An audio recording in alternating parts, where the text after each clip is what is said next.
Cockpit में तो बारिश और समंदर के शोर की सिवा कुछ पता ही नहीं चल सका था और हवा का जोर मुसलसल बढ़ रहा था। लेकिन उन्हें एहसास था कि अब वो तूफान के एक सिरे पर पहुंच चुके हैं। तूफान के मरकज से अभी 200 मील दूर थे और दरमियान में हवा थी जो मुसलसल दबाव बढ़ा रही थी। शुक्र है हम जल्दी निकल आए, जे ने कहा। 1 घंटा और देर हो जाती तो निकलना नामुमकिन हो जाता। सादत ने बेध्यानी से असबात में सर हिलाया। उसकी तवज्जो सामने के मंजर पर मरकूज थी। वैसे भी जेटी से रवानगी के बाद वो बदतरीज गुमसुम होता जा रहा था। जे ने सोचा ये तूफान से खौफजदा है। वो जानता था कि तबन सादत बहुत जल्दी परेशान हो जाने वाला आदमी है। खैर परेशानी की बात तो थी सभी के लिए, लेकिन उनमें सादत ऐसा आदमी था जो परेशानी के सामने फौरन ही सफर डाल देने बल्कि लेट जाने का आदी था। खुशकिस्मती से इस बार उसे लेटने का मौका नहीं मिला था और अब तो पीछे हटने की गुंजाइश नहीं थी। बाकी सब लोगों की तरह वो भी अब प्रोजेक्ट से पूरी तरह वाबस्ता था। दूसरी तरफ सादत परेशान था।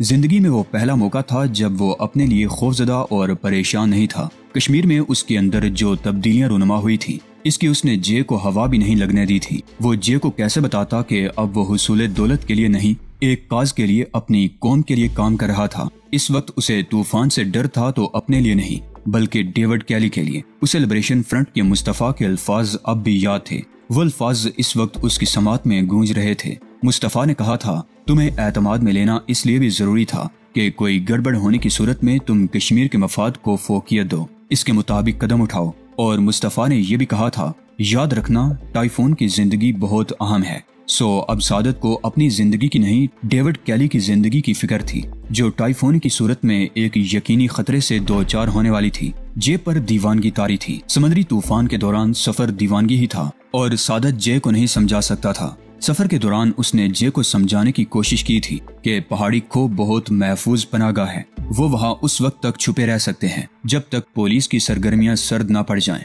फिर वो अपना सफर शुरू कर सकते हैं। लेकिन जे पुलिस से बुरी तरह खौफजदा हो गया था। सादत की समझ में नहीं आ रहा था कि जे को कैसे बाज रखे। बारिश रुक गई थी। इससे फायदा उठाते हुए जे कॉकपिट से निकला और नीचे सैलून में जाकर सादत की टार्च ले आया। बोट के अगले हिस्से में जाकर उसने आसमान का जायजा लिया। आसमान का मंजर उसे अजीब सा लगा। धुलकी हुई रुई जैसे छोटे छोटे बादल चांद को घेरे में ले रहे थे। वो बहुत तेजी से यकजा हो रहे थे। हवा और तेज हो गई थी। उसने टार्च वाला हाथ बुलंद किया और उसे रोशन करके सिग्नल दिया। एक मुख्तसर, 2 तवील और फिर एक मुख्तसर। ये इशारा मोर्स कोड में अंग्रेजी हरूफ पी के लिए इस्तेमाल होता है, पी फॉर प्रोजेक्ट। ये बहुत जरूरी था क्योंकि रोशनी बहुत कम थी और बोट को जिस खाड़ी में दाखिल होना था वो बहुत तंग थी। रास्ते में बोट दोनों तरफ की चट्टानों में से किसी से भी टकरा सकती थी। इसने रुखसत होते वक्त सफदर और सीमर को हिदायत कर दी थी कि वो अलर्ट रहें ताकि बवक्ते जरूरत सिग्नल देख सकें। लेकिन उसे डर था कि वो बेपरवाही न कर गए हों। एक तो उनकी आमद शेड्यूल के मुताबिक नहीं थी, लिहाजा गैर मुतवक्के थी। इस पर मौसम ऐसा था कि वो दोनों उनकी आमद की उम्मीद नहीं कर रहे होंगे। उन्हें तो नहीं मालूम था कि बम्बई में सूरत हाल किस कदर अचानक कितनी तेजी से तब्दील हुई है।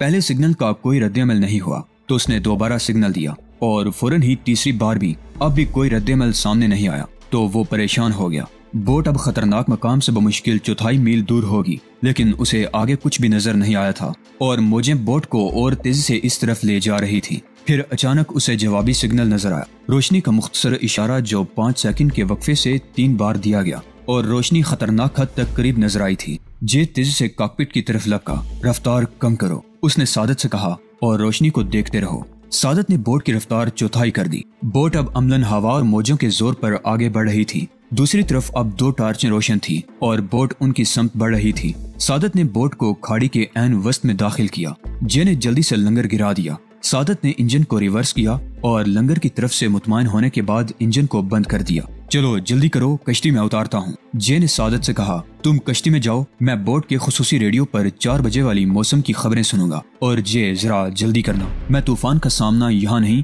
खुले समंदर में करना चाहता हूँ, वरना निकला नहीं जा सकेगा। जे ने रबड़ की कश्ती पानी में उतार दी और उसे तेज से खींचने लगा। 1 मिनट बाद वो सफदर और सीमर तक पहुँच गया। क्या हुआ, क्या बात है? सीमर ने पूछा। कोई मसला खड़ा हो गया है क्या? मसला नहीं, मसाइल का हो। हमें फौरी तौर पर कैली को लेकर निकल लेना है। वजाहत मैं बाद में करूंगा, जे ने कहा। वो दरार में दाखिल होने के बाद बढ़ा, लेकिन सीमर ने उसका कॉलर थामा और उसे अपनी तरफ घुमाया। दोनों के चेहरों के दरमियान बमुश्किल चंद इंच का फासला था। ये बात का चक्कर नहीं चलेगा, वो गुर्राया। बुरी खबर सुनाने में ज्यादा वक्त नहीं लगता और बहुत बुरी खबर ना होती तो तुम इस वक्त यहाँ ना होते। मुझे बताओ हुआ क्या है। हल्की चांदनी में जे को सीमर के चेहरे पर बेअंदाजा सख्ती नजर आई। सब्र आजमा इंतजार उसके भी आसाब पर असरअंदाज हुआ था। तबन वो ऐसे भी गुस्सावर आदमी था। जे को अचानक ही एहसास हो गया कि इन सब के लिए फैसला कुन लम्हा आ पहुंचा है। उसे फैसला करना था कि तसादुम और अकड़ बेहतर है या मफामत। उन सब को एक दूसरे की जरूरत थी। अब इंचार्ज की हैसियत से अकड़ने का मौका नहीं था।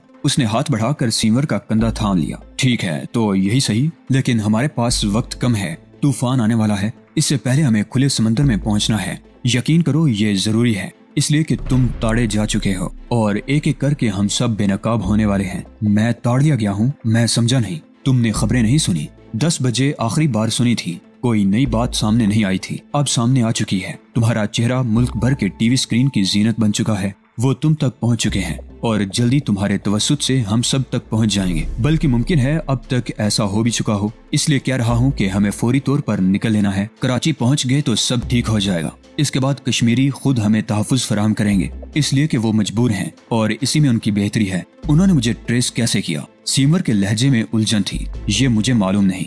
जे ने जवाब दिया। वो फैसला कर चुका था कि कम से कम फिल वक्त रीटा वाला मामला सामने नहीं लाएगा। इस वक्त दिमाग वैसे ही गर्म हो रहे थे। कुछ भी हो सकता था। अहमियत इस बात की है कि हमें फौरन चल देना है। मगर ये जरूरी क्यों है? सीमर ने एतराज किया। हम यहाँ 15 दिन भी छुपे रह सकते हैं, इसलिए कि तुम्हारी मेहरबानी से उन्हें हम सब का पता चल जाएगा। वो सादत के मुतालिक चेक करेंगे तो उन्हें इसकी बोट का पता चलेगा कि वो ब्लू हेवन जेटी पर मौजूद होती है। उसे चेक करेंगे तो पता चलेगा कि वो गायब है। वो उसे हेलीकॉप्टर की मदद से तलाश करेंगे और वो उन्हें बाहर खाड़ी में लंगरअंदाज नजर आएगी। फिर खुद सोचो कि हम कहाँ होंगे। तो बोट को खुले समंदर में छोड़ आते हैं। हम रबड़ की कश्ती में वापस आ जाएंगे। भाई तुम दिमाग इस्तेमाल करने की कोशिश ना किया करो। जे ने तंजिया लहजे में कहा। बोट नहीं होगी तो मंसूबा कहाँ जाएगा? क्या जिंदगी यहीं गुजारना चाहते हो? कैली समेत। फिर उसने कुछ तवक्कुफ के बाद कहा, अभी निकल लिए तो सुबह होते होते हम हिंदुस्तान की बहरी हुदूद से निकल चुके होंगे। सीमर ने जे का कॉलर छोड़ दिया। मगर तुम भारतीयों के पास नेवी भी तो है। उसने एतराज किया। जरूरी नहीं कि वो अपनी समुद्री हुदूद में रहे। वो हमें बाहर निकल कर भी तलाश कर सकते हैं। मैं कह तो रहा हूँ कि हम जितनी जल्दी निकल लें इतना ही अच्छा है। सीमर सफदर की तरफ मुड़ा जो बड़ी बेतालुकी से ये सब कुछ सुन रहा था। तुम्हारा क्या ख्याल है? सफदर अपनी आदत के मुताबिक चंद लम्हे गौर करता रहा, फिर बोला, मेरे ख्याल में इसके सिवा कोई चारा नहीं है। जे ठीक कह रहा है। बोट की वजह से वो बासानी हम तक पहुंच जाएंगे और हम बोट को छोड़ नहीं सकते। बोट हमारी आखिरी और अहम तरीन उम्मीद है। ठीक है, सीमर ने कहा।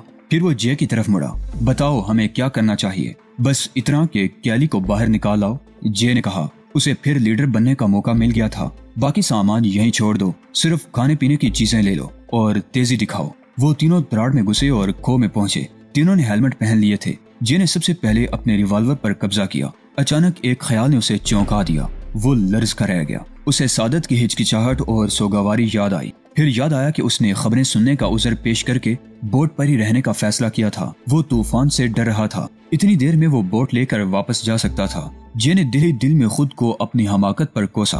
तुम सामान निकालो, कैली को कश्ती में बिठाकर बोट की तरफ आओ। मैं वहीं जा रहा हूँ। ये कहकर वो कोई वजाहत किए बगैर दरार से बाहर निकला। उसने टार्च रोशन की और पानी में उतर गया। पानी घुटनों तक था। वो बोट की तरफ चल दिया। जे के कश्ती लेकर जाने के बाद सादत सोचने में मसरूफ हो गया। वो बहुत परेशान था। वो बहुत तेजी से कोई ऐसी तरकीब सोचने की कोशिश कर रहा था जो उनका सफर मुलतवी करा सके, लेकिन घबराहट में उससे ठीक तरह से सोचा भी नहीं जा रहा था। अचानक उसके जहन में रोशनी का जमाका सा हुआ। उसने सोचा, बोट में कोई फनी खराबी पैदा करना कोई बड़ी बात नहीं, ऐसी फनी खराबी जो अपने इख्तियार में हो। मगर क्या? इस दौरान रेडियो पर मौसम की खबरें शुरू हो गईं और वो उनकी तरफ मुतवज्जे हो गया। साथ ही उसका जहन कुछ सोच भी रहा था। खबरें सुनने के बाद वो उठा। उसे एक आइडिया सूझ गया था। जे को बोट नजर आई तो उसने इत्मीनान की सांस ली, लेकिन न जाने क्यों वो अब भी गैर मुतमईन था। बोट पर पहुंचकर उसने कॉकपिट की तरफ देखा, मगर सादत उसे नजर नहीं आया। उसने सोचा नीचे सैलून में गया होगा। उसी लम्हे सादत उठकर खड़ा होता नजर आया। उसके हाथ में स्क्रू ड्राइवर था। जे को यकीन हो गया कि सादत बोट में कोई गड़बड़ कर रहा है। उसके बदतरीन अंदेशे की तस्दीक हो गई थी। इतना सख्त दिन गुजारने के बाद वो वैसे ही आसाब ज़दा हो रहा था। उसे सादत पर गुस्सा आया और बहुत जोर का गुस्सा आया। महज अपनी बुज़दिली की वजह से वो उसके इतनी मेहनत से बनाए हुए प्रोजेक्ट को तबाह कर रहा था। उसी लम्हे सादत फिर झुका। जे ने रिवॉल्वर निकाल कर हाथ में लिया और कॉकपिट की तरफ लपका। वो कॉकपिट में दाखिल हुआ। ये स्क्रू ड्राइवर रख दो और सीधे खड़े हो जाओ। उसने सर्द लहजे में कहा। सादत ने पलट कर देखा। जे के हाथ में रिवॉल्वर और उसके चेहरे पर छाई हुई सफाकी का उस पर कोई असर नहीं हुआ। क्या बात है जे? इतनी देर में जे ने देख लिया कि सादत ने कंट्रोल पैनल के अलावा नीचे का एक खाना खोला हुआ है और वो वहीं कुछ गड़बड़ कर रहा था। तुमने मेरी बात सुन ली है? सीधे खड़े हो जाओ, उसने जहरीले लहजे में कहा। पागल हो गए हो? हमें लंबे सफर पर जाना है और तूफान का सामना भी करना है। बोट को चेक करना जरूरी है। मैंने सोचा छोटी मोटी खराबियां ठीक कर दूं। ठीक कर रहे हो या बड़ी खराबियां पैदा कर रहे हो? बुज़दिल आदमी, मैं तुम्हें मंसूबा तबाह करने नहीं दूंगा। जे गुराया, खड़े हो जाओ वरना तुम्हें शूट कर दूंगा। तो शौक से करो, मैं अपना फर्ज बहरहाल पूरा करूंगा, सादत ने बेपरवाही से कहा और पलटकर दोबारा खुले हुए खाने पर झुक गया। जे के दिमाग में आंधियां सी चलने लगी। उसका जहन ठीक तरह से कुछ सोचने के काबिल नहीं रहा। उसके रिवॉल्वर का रुख सादत की तरफ था और जहन में बस ये ख्याल था कि मुमकिन है एक लम्हे की चूक से सादत अपने मकसद में कामयाब हो जाए। वो खुद तो बोट और उसके इंजन के बारे में कुछ भी नहीं जानता था।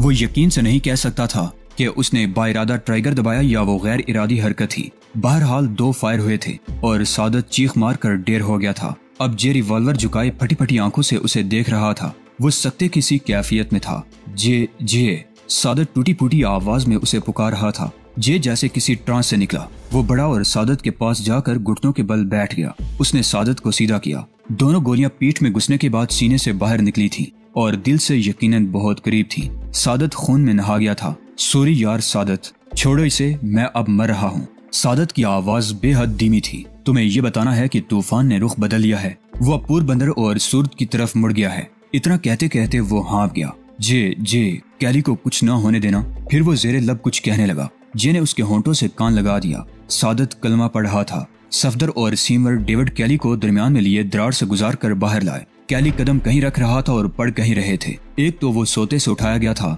दूसरे ये कि उसे बांधने वाली जंजीर का दूसरा सिरा अब उसकी कलाई से मुंसलिक था। सर पर दोबारा बोरी चढ़ा दी गई थी। क्या मुसीबत है? वो मिनमिनाया। बोरी की वजह से उसकी आवाज और घुट गई। सफदर ने अपना हेलमेट उतार कर कश्ती में रख दिया। हम तुम्हें बोट में सैर कराने ले जा रहे हैं, सीमर ने छेड़ने वाले अंदाज में कहा। तुम बस हमारे इशारों पर चलते रहो, आफियत से रहोगे। तूफान आने वाला है ना? कैली ने कहा। उसे खो के अंदर और बाहर के मौसम में फर्क का अंदाजा हो गया था। इस मौसम में तुम कश्ती लेकर निकलोगे, तुम्हें इससे कोई मतलब नहीं होना चाहिए। तुम सिर्फ ये सोचो कि कितने खुशकिस्मत हो, इसलिए कि जिंदा हो, सीमर ने सख्त लहजे में कहा। सफदर और सीमर ने मिलकर कैली को रबड़ की कश्ती में बिठाया। फिर उन्होंने जरूरी सामान ला कर रखा। फिर वो कश्ती खींचने लगे। वो बोट से कुछ ही दूर थे कि उन्होंने 2 फायरों की खौफनाक आवाज सुनी। सदाई कश्मीर के कॉकपिट से जे ने रबड़ की कश्ती के हयूले को बोट की तरफ आते देखा और उन्हें रिसीव करने के लिए चल दिया। ये फायरिंग की आवाज कैसी थी? सीमर ने उसे देखते ही पूछा। ऊपर तो आ जाओ, खुद देख लेना, जे ने जिंजिला कर कहा।